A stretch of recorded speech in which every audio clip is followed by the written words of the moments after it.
आप देखेंगे कि खुद मुख्यमंत्री जी हजारों लोगों को संबोधित करते हैं। ठीक है।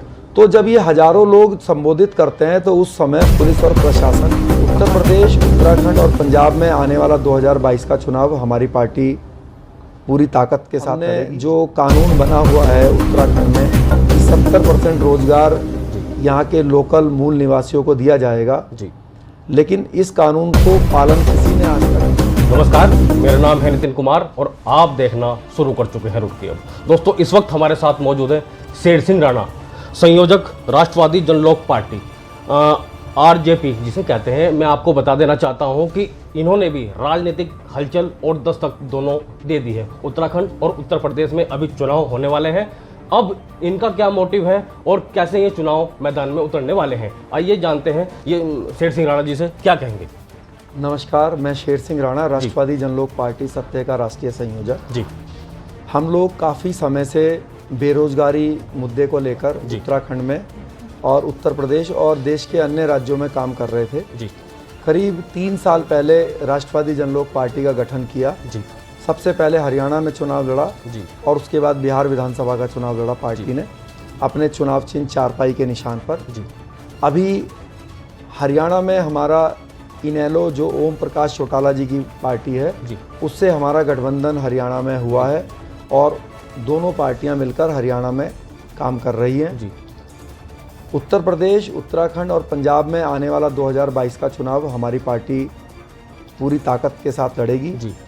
उत्तराखंड की अगर हम बात करें तो उत्तराखंड के हरिद्वार जिले की 11 विधानसभाएं जी और देहरादून जिले की कुछ विधानसभाएं जी, उधम सिंह नगर के जिले की कुछ विधानसभाएं, कोटद्वार साइड की कुछ विधानसभाएं, इस पर हमारे पार्टी के कार्यकर्ता और पदाधिकारी काफ़ी समय से बेरोजगारी मुद्दे को लेकर और किसानों को लेकर जो है लोगों के बीच में काम कर रहे हैं। अभी 8 अगस्त को हरिद्वार में हमने जो कानून बना हुआ है उत्तराखंड में कि 70% रोजगार यहाँ के लोकल मूल निवासियों को दिया जाएगा, लेकिन इस कानून को पालन किसी ने आज तक नहीं करवाया सरकार ने। तो इसको लेकर हमने एक ज्ञापन देने का कार्यक्रम 8 अगस्त को हरिद्वार में किया था। डीएम साहब को देने का हमारा इच्छा थी मुख्यमंत्री जी के नाम। हजारों की संख्या में वहाँ पर पार्टी के कार्यकर्ता और पदाधिकारी जुट गए, क्योंकि उससे पहले हमने 50 या 100 लोगों ने जब मिलकर दिया तो किसी ने उस पर कोई जो है कार्रवाई नहीं करी।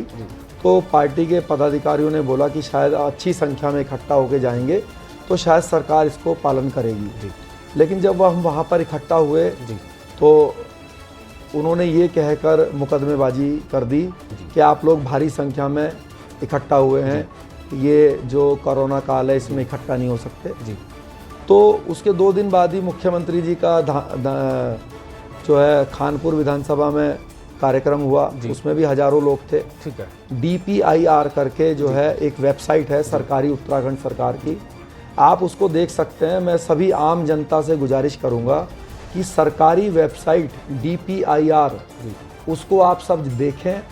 रोज उस पर मुख्यमंत्री जी के कार्यक्रम अपलोड होते हैं। आप देखेंगे कि खुद मुख्यमंत्री जी हजारों लोगों को संबोधित करते हैं। ठीक है।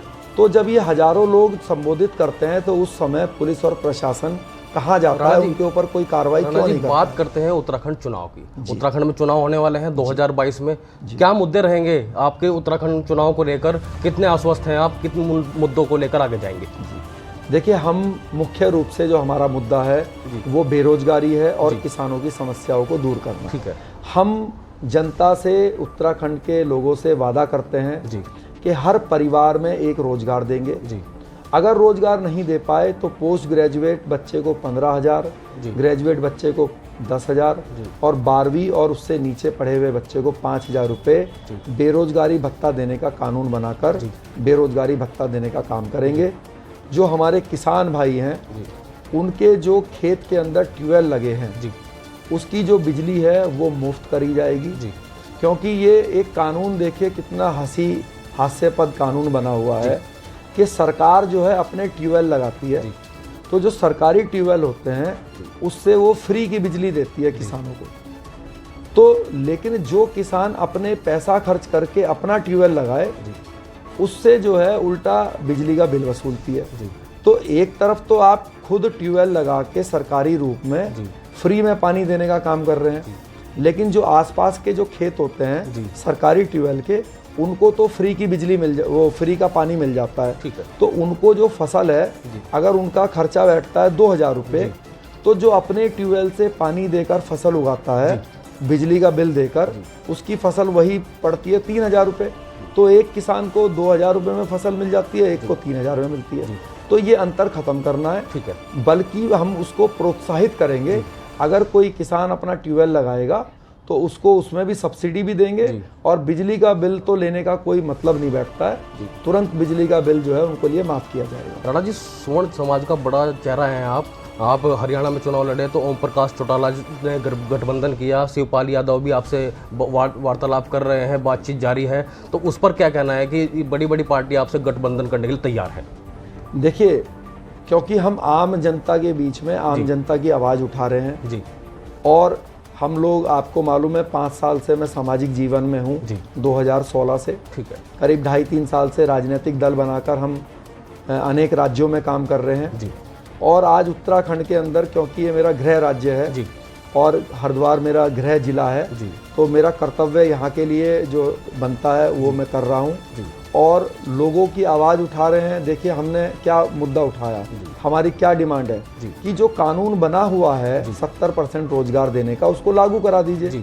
तो जब लागू नहीं हो रहा है तो लोग हमारे साथ आ रहे हैं। ठीक है। हम कह रहे हैं कि भाई हम खुद किसान हैं, हमने भी खुद ट्यूबवेल लगाया हुआ है, तो आप हमसे बिजली का बिल ले रहे हैं, लेकिन हमारे बगल में ही जो सरकारी ट्यूबवेल से पानी लेकर आए उसको आप फ्री पानी दे के अपना वोट लेने के चक्कर में लगे हुए हैं। तो हमसे बिजली का बिल क्यों ले रहे हैं? हमें तो उल्टा आपको प्रोत्साहन देना चाहिए कि भाई इसने खुद ही ट्यूबवेल लगा लिया अपना, तो यार इससे बिजली का बिल तो क्या, ट्यूबवेल के भी लगाने का जो इसका खर्चा हुआ है उसमें भी सब्सिडी दें। सरकार ने 3 बिल पास किए हैं, तीनों बिल जो किसान नेता हैं वे कह रहे हैं कि ये तीनों बिल काले हैं, काले कानून हैं, तो उस पर क्या कहेंगे आप?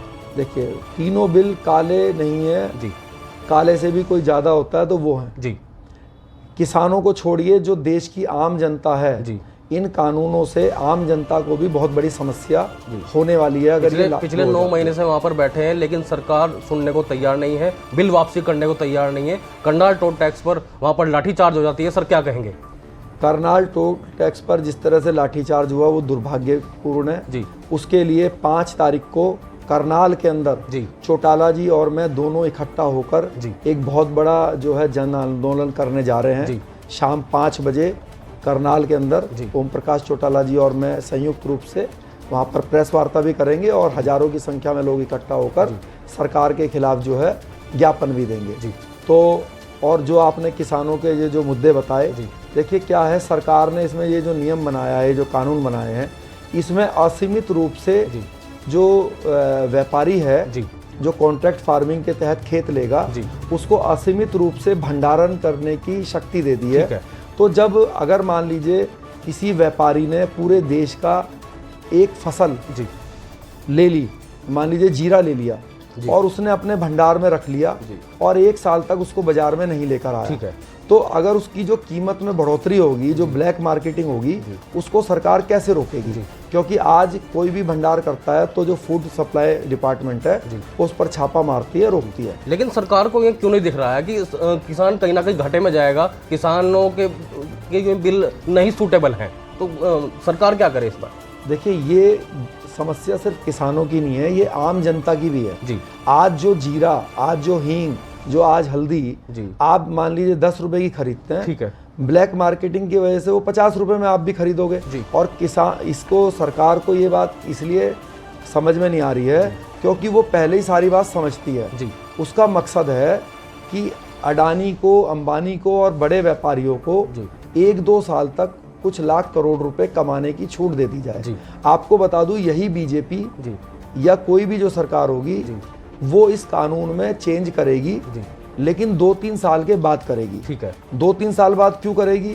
क्योंकि 2-3 साल तक कई लाखों करोड़ रुपया ये व्यापारी कमा चुके होंगे, उनका सरकार के ऊपर एहसान है, उन्होंने चुनाव में लाखों रुपया, करोड़ों रुपया, अरबों रुपया दिया है, तो 1-2 साल वो मौका देना चाहती है कमाई करने का।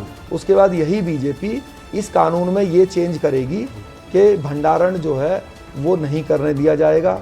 ये इसमें हो सकता है कि एमआरपी भी तय कर दे, हमारी यही डिमांड है कि एमएसपी के साथ एमआरपी भी तय कर दीजिए। उत्तराखंड में कारखाने हैं, उनमें युवा काम करते हैं और भी प्रदेशों से भी बाहर के काम करते हैं। वहाँ पर आपने 70% भागीदारी उत्तराखंड की बताई है, तो क्या है सर वो, उस मुद्दे पर कुछ बोलेंगे? देखिए, जब उत्तराखंड बना जी तो लोगों को बड़ी आशा थी कि अब हमारा राज्य बना है जी तो हमें नौकरी के लिए गुजरात, महाराष्ट्र, राजस्थान, हरियाणा का मुंह नहीं देखना पड़ेगा। हमें अपने बीवी बच्चों के साथ रहकर अपने माता पिता की सेवा करने का मौका मिलेगा और यहीं लोकल में ही, हरिद्वार में ही हमें नौकरियां मिल जाएंगी। जी। हजारों की संख्या में फैक्ट्रियां लगी, लेकिन उनको रोजगार नहीं मिला, जबकि सरकार ने ये कानून भी बनाया कि 70% नौकरियां लोकल व्यक्ति को दी जानी चाहिए। ठीक है। लेकिन किसी भी फैक्ट्री ने उसको फॉलो नहीं किया, उस कानून को जो है लागू नहीं किया। किसी भी फैक्ट्री में आप पत्रकार होने की हैसियत से जाकर चेक कर लीजिए, 20 से 30% से ऊपर किसी भी फैक्ट्री में मूल निवासी को, लोकल व्यक्ति को नौकरी नहीं दी गई है। यहाँ पे जो फैक्ट्रियाँ लगी हैं उसमें जो ज़मीनें गई वो लोकल व्यक्ति की गई। सड़कें, जो इनके ट्रक चलते हैं, हमारी सड़कें टूटती हैं और जो फैक्ट्रियों से धुआं निकलता है वो हमारे पेट में जाता है, जो क्षेत्र के लोग हैं। ठीक है। लेकिन नौकरी का लाभ जो है वो हमें नहीं मिलता, जिसको हम लागू करवा कर रहेंगे। 70% लागू करवा के रहेंगे और हर परिवार में राष्ट्रवादी जनलोक पार्टी वादा करती है एक नौकरी देगी, अगर नहीं देगी तो बेरोजगारी भत्ता देगी। ठीक है। पंकज उर्फ शमशेर सिंह राणा जाते जाते क्या क्या कर जाएंगे रुड़की हब के माध्यम से जनता को? आपने दुर्भाग्य से मेरे दोनों ही नाम गलत लिए। ना तो मेरा नाम पंकज है जी। मैं तो यहीं सेंट गैब्रियल्स एकेडमी में पढ़ा हुआ हूँ। जन्म मेरा रुड़की में है जी। तो सेंट गैब्रियल्स में जाके मालूम कर सकते हैं जी।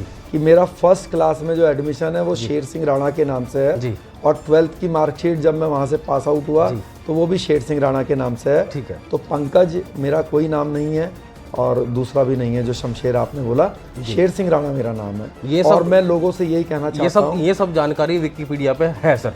हाँ, ये दुर्भाग्य है कि विकिपीडिया पे ये गलत जानकारी है, लेकिन आप तो हम तो रुड़की में ही पैदा हुए हैं तो किसी से भी पूछ सकते हैं इस बात में कि विकिपीडिया पे वो गलत जानकारी है। ठीक है। और मैं जाते जाते यही सारे उत्तराखंड के मूल निवासियों से हाथ जोड़ के निवेदन करूंगा कि अगर आप चाहते हैं कि आपके बच्चों को रोजगार उत्तराखंड में मिले तो जो कानून बना है उसको लागू कराने के लिए आप हमारे साथ जुड़िए। अगर हम नौकरी नहीं दे पाएंगे तो बेरोजगारी भत्ता देंगे। ठीक है। जितने भी किसान हैं वो हमसे जुड़िए राष्ट्रवादी जनलोक पार्टी से, क्योंकि हम आपकी समस्याओं को दूर करेंगे, क्योंकि हम खुद किसान परिवार के बच्चे हैं। ठीक है। तो हमारे साथ थे शेर सिंह राणा जी, उन्होंने अपनी बातें रखी रुड़की हब के माध्यम से और वो चुनाव यहाँ पर लड़ने जा रहे हैं। बेरोजगारी उनका सबसे बड़ा मुद्दा रहेगी। नितिन कुमार रुड़की हब से।